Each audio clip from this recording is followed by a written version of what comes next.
ยินดีต้อนรับเข้าสู่เบื้องหลังน็อกเอาท์มันน็อกล็อกหัวใจ อดทนจนกว่าจะ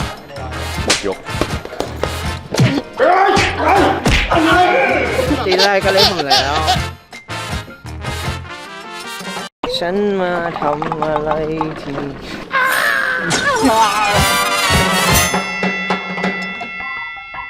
สวัสดีครับกันเนอร์นักสการชัยโรจน์นะครับในเรื่องรับบทเป็นทันครับ สวัสดีครับไนซ์บริพัตรจำสัตย์ครับในเรื่องรับบทเป็นคินครับคาแรคเตอร์คินนะครับเป็นคนที่ไม่กลัวคนแบบกล้าได้กล้าเสียเป็นคนที่ค่อนข้างปากจัดมาก ใช่ผมพิสูจน์มาด้วยตัวเองแล้ว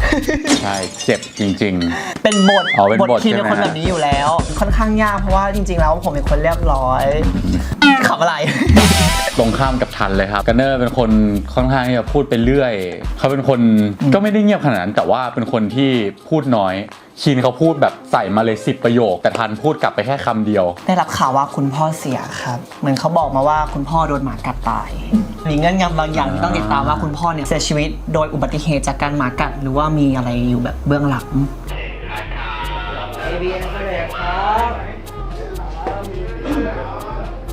ฉากงานศพนะครับก็จะได้เจอคุณลุงเพชรครับแล้วก็เจอเฮียวิงด้วยที่เขามาช่วยงานศพเพราะว่า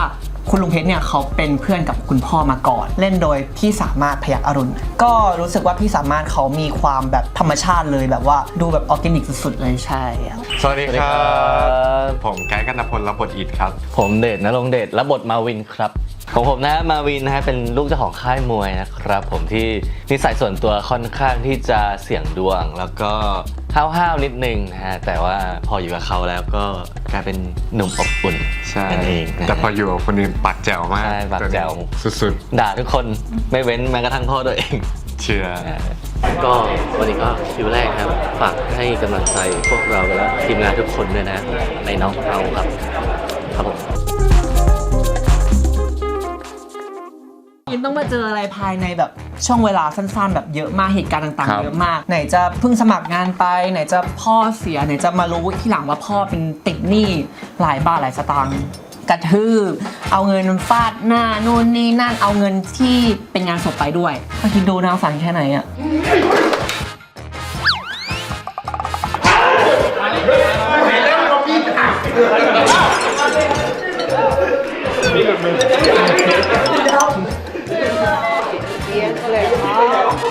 แต่ว่ามีพระเอกวิ่งจากไหนมาไม่รู้วิ่งมากระโดดถีบ ไม่รู้เหมือนกันยิ่งทะลุมิติมามีเซนว่าเฮ้ย มีคนกำลัง มีคนถูกทำร้าย นี่มันโคตรฮีโร่เลยอ่ะ เออ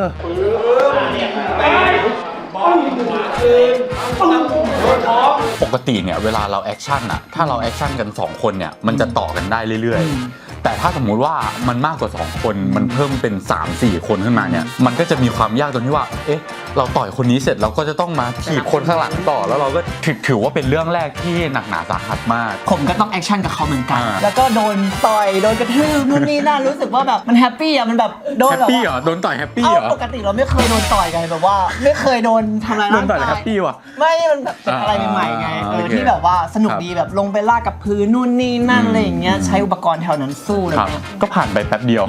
แต่จริงๆก็คือแบบยาวมากซีนนั้น ยาวนานมาก หน้า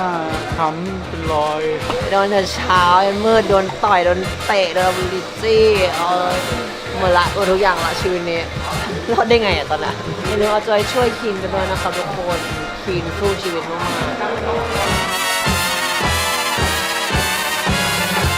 ๆ ต้องพูดก่อนว่าเราอ่ะอยู่ๆก็เข้าไปในค่ายเลยอย่างเงี้ยแล้วก็เจอสมาชิกในค่ายหลายๆคนอะไรเงี้ยก็มีความตื่นเต้น เพราะว่าเราไปเจออ่ะคุณบุ้งรับบทโดยพี่แพรพี่แพรน่ารักนะคือเป็นคนแบบเป็นกันเองอะไรเงี้ยแบบพูดเล่นได้พูดสนุกได้อะไรเงี้ยดูแบบไม่จริงจังดูไม่ซีเรียส เหมือนเรียกได้ว่าแบบอยู่ต่างจังหวัดมาก่อนเนาะแล้วก็ตั้งใจว่าอยากเป็นนักมวยเพื่อแบบช่วยเหลือฐานะการเงินทางการบ้าน ไม่ใช่ทางการบ้านอะไร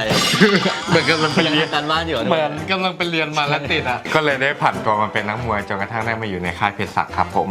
เจอคุณอิดครั้งแรกคุณอิดก็จะแบบดูแบบจ่องๆดูแบบ น่าสงสารตลอดเวลา อันนี้คือพี่ไก่หรือว่าอิด ทั้งคู่ ดูเหมือนน้องหมาน้อยอะไรเงี้ยที่แบบว่าเชื่องมากๆอะไรเงี้ยเอาจริงๆตอนแรกเจอพี่เดชก็นิ่งๆนะแต่พอพักหลังกับพี่เดชก็เริ่มแพรว ถ้าสมมติว่าพี่เดชมาดูคลิปนี้นะ ตัวเองก็ไม่เบาเหมือนกันนะ ตัวเองไม่เบา ตัวเองก็ไม่เบาเหมือนกันนะ เลยเหรอ เลยเหรอ พอมาค่ายก็ไม่รู้จะไปนอนที่ไหนเพราะว่าค่ายเป็นค่ายที่เล็กมากอะไรเงี้ยลุงเพชรก็เลยให้ผมไปนอนกับคุณทันแต่คุณทันเขาก็ตามคาแรคเตอร์ครับมีความเล่นตัว ไม่คุณต้องเข้าใจก่อนว่า คือเขาก็ตกใจเหมือนกันที่แบบอยู่ดีๆแบบจะต้องมาแชร์ห้องกับใครก็ไม่รู้ที่ไม่เคยรู้จักมาก่อน ถ้าถึงว่าเป็นคีนเองอ่ะคีนก็คงไม่ยอมหรอก คินยอม คีนยอมเหรอ เฮ้ย คินยอมอย่ามาถามคินก็เขาโดนเหตุการณ์ต่างๆมากมายอะไรอย่างเงี้ยทำไมต้องไม่คิดมากล่ะก็เขาแค่นอน หรือว่าทันคินถึงไม่อยากนอนด้วย อะไร ฮะแค่นอนเฉยๆเอง ขนาดแค่นักมวยในค่ายอ่ะก็ยังไม่ค่อยได้คุยกันเลยอะไรอย่างเงี้ยแล้วคีนเป็นใครอยู่ดีๆก็เข้ามาอะไรอย่างเงี้ยกำแพงของทันเนี่ยก็จะสูงมาก แต่ว่าสุดท้ายก็นอนด้วยไหม ๆ ก็ยอมครับ ก็ยอม ดีมาก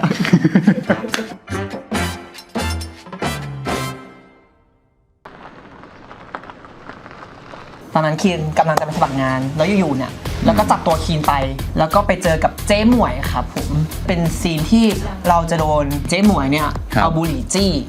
ที่แขนเลยอะไรเงี้ย อ๋อก็เลยเป็นแผล ก็เลยเป็นแผลเป็นครับ ครับ เขามาทวงหนี้ที่พ่อเราติดไว้เจ้าของหนี้ที่แท้จริงที่พ่อเราติดมา ใช่ใช่ ใช่ครับเขาก็มาทวงหนี้แล้ววันนั้นเป็นวันที่เราต้องไปสมัครงาน ครับ จนทำให้เราไปสมัครงานไม่ทัน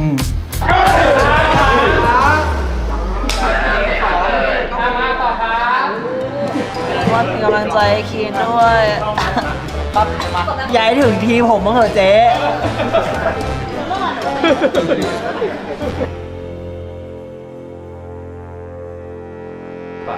จะเป็นให้เขาหันกลับมา ให้เพื่อที่จะหันกลับมาเองใช่ไหมครับเราจับเลยเราจะเป็นคนแบบไอ้นี่เขาเลยเขาจะอยู่เฉยๆ คือตอนนั้นอะทันเขาจะแบบคิดว่าคนเนี้ยคือไม่ได้ละต้องแบบกำจัดผมไม่อยากคุยด้วยไม่อยากแบบแม้แต่จะมองผมยังไม่อยากมองอะไรอ แต่ ย่าง ผม เงี้ย จะเป็นตัววุ่นวายให้คุณ คือเขาคิดแผนมาเลยแบบว่าเฮ้ยโดนบุหรี่จี้มาแบบว่าอาบน้ำไม่ได้แน่เลยแบบทันอาบน้ำให้หน่อยได้ไหมอะไรอย่างเงี้ยซึ่งทันก็ตอบกลับมาว่า ได้ ไม่ใช่ คุณบอกว่าก็อาบเองสิอาบได้ไม่ใช่หรออะไรอย่างเงี้ยอ๋อ ถ้าคุณใจแข็งพอคุณก็บอกว่าผมไม่อาบให้แล้วเดินหนีไปเลย คุณเพิ่งพูดไปเองว่าแบบเป็นใครที่ไหนมาไม่รู้มาอยู่ในห้องนู่นนี่นั่นอยู่ในค่ายแล้วก็มาบังคับคุณ แต่ทำไมคุณถึงยอมอาบน้ำให้หรอ ก็ไปถามทันเองสิ ไม่ใช่ทัน อ้าวคุณเป็นทันไม่ใช่หรอผมเป็นคีน โหก็ถ่ายอยู่ประมาณชั่วโมงกว่าเลยมั้งครับ ใช่พื้นที่มันจำกัดมันเป็นห้องน้ำแคบๆอะไรเงี้ยมันต้องแบบว่าหามุมที่ถูกต้องที่สวยงามอะไรเงี้ยที่สามารถรับได้ทั้งคู่ด้วยอะไรเงี้ย แล้วมันเป็นซีนที่จะต้องเห็นแผลของคีนด้วย แล้วก็ ใช่ มีรับหน้ารับอารมณ์อะไรอย่างเงี้ แล้ว ยค ก็ รับ ทำแผลก็ห้ามหลุดเวลาแบบลูก ครับ สบู่นู่นนี่ มันก็เลยแบบว่ามีความแบบรับหลายมุมก็เลยใช้เวลา ใช้เวลานิดนึง แต่ว่าภาพที่ออกมาก็สวยงามครับผม ครับ ใช่หนาวครับถ่ายแต่เช้าเลยยังไงไม่ไหวแล้วช็อก สั่นช็อก เจอพี่ตีไปช็อกเลย จะได้ครับพี่ขอต้องฝากทีนะ ขอลงปากทีหนึ่งนะ นี่ขนมให้กันเลยต้องมีครับ แสดงเอาหมดอ่ะ ไอเรานี่เป็นห่วงจริงๆ แต่เขาว่าแสดงโอ้โหเราไม่ทันเล่ห์เหลี่ยมเขาไง แม่ถ่ายครับแม่ผมฟ้องนะฟ้องครูอาคณา